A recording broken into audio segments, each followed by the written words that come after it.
Hi, welcome to the Leadership Loft and your leadership questions answered. My name is Stephen. On this channel, I answer questions from my thousands of online leadership and management students, as well as common queries I get from people that attend my programs in person. Now, today I'm going to be asking, is it a good idea to follow the advice of billionaires?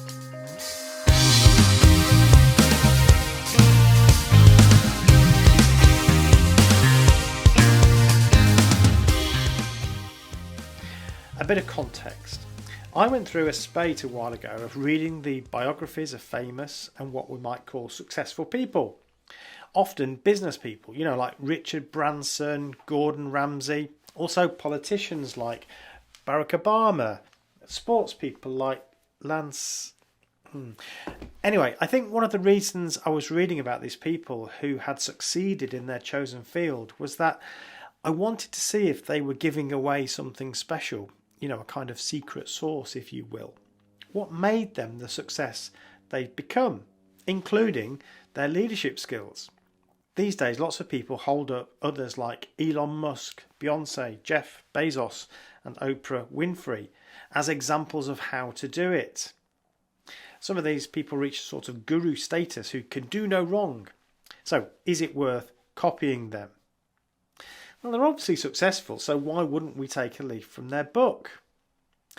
Alright, so I've got three things I want to consider.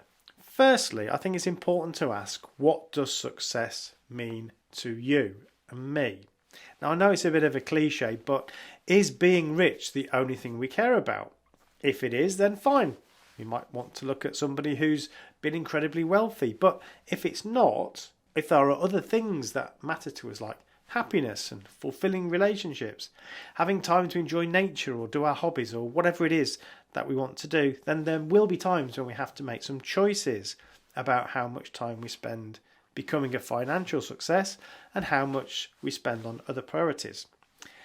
It's not for me to tell you what the right set of priorities are, but worth noting that we may well have to make some choices. So just looking at someone else doesn't necessarily mean that's the right thing for us to do. But the second thing I want to really spend a bit more time on is around statistics. So I'll give you a bit of a context for this.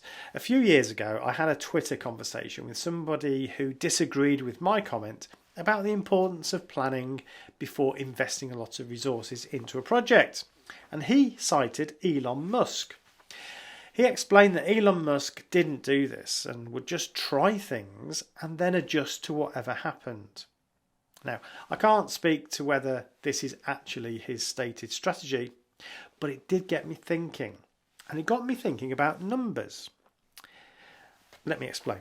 What if I said that there were 100,000 people regularly practicing risky investments around the world? Now, I reckon it's more than 100,000, but just for the sake of argument. Now, it's worth noting that many of these people will already have a certain amount of money to prime the pump, so to speak. Maybe they were given a lot of money from their family. But statistically speaking, I would say at least one out of that 100,000 people is likely to be successful, just through sheer numbers trying. But maybe tens of thousands of people have been dramatically unsuccessful, maybe gone bankrupt, maybe lost everything. The thing is, who writes the books? Who are held up as successful? The real truth is that everyone was basically doing the same thing out of this 100,000 people making risky investments. Through sheer statistical power, at least one person is going to be able to claim that they were the genius, that they have a system that worked. So this has bothered me for years when it comes to reading books from successful people, really spectacularly successful people. How much of what I'm reading is down to their brilliance, or how much is just this statistical effect? And this was really brought home to me by a British illusionist called Derren Brown. He and his team on the show effectively played this game with exactly 7,776 people who replied to a call to take part in some sort of experiment.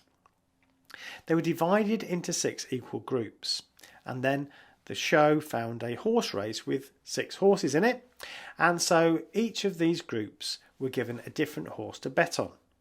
Of course, one of the horses was going to win, so 1,296 people got the winning horse.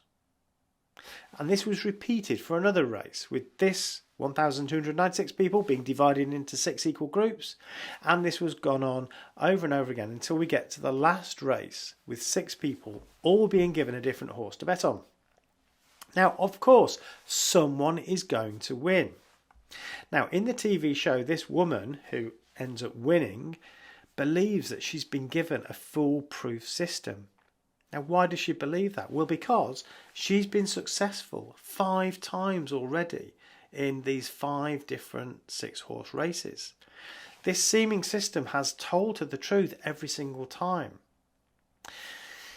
But of course, it's nothing. It's really just a statistical fact that someone is going to be that person. So what seems to her like almost magical is actually just statistics. Now, what's really interesting to me from a psychologist's perspective is that it's then explained to her what's happened. You know, we had these 7,000 odd people, we separated them out to 6 groups, we did that again and again and again until we end up with you. This was explained to her. Even though she knew, she still put £4,000 on the next race where she was given a horse to bet on.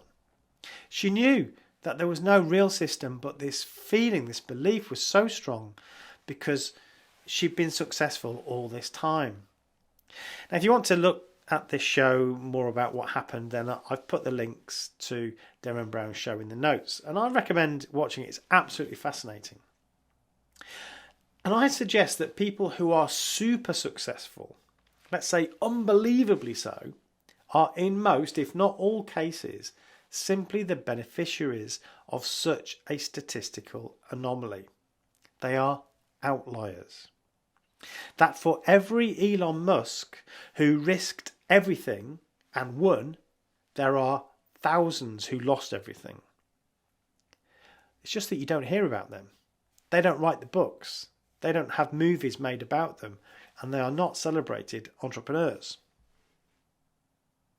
So my third point is that it's not really the outliers we should be looking at, but the bulk of people who built something good. The hundreds of thousands of people in the world who had success in their field, if not earth-shattering success. Just like the woman in the show though, I'm sure that many people, even watching this video, will continue to place bets on the advice of outliers instead of looking at evidence-based data about what really works most of the time. Now, it's not that I'm not interested in what highly successful people have to say, I just take it for what it is. It's an anecdote. At best, a single data point. For more evidence-based information about how to be successful as a leader, you can access my courses through the links below. Also, don't forget to subscribe to this channel and join our LinkedIn group to get more free content. Thanks for listening. See you next time.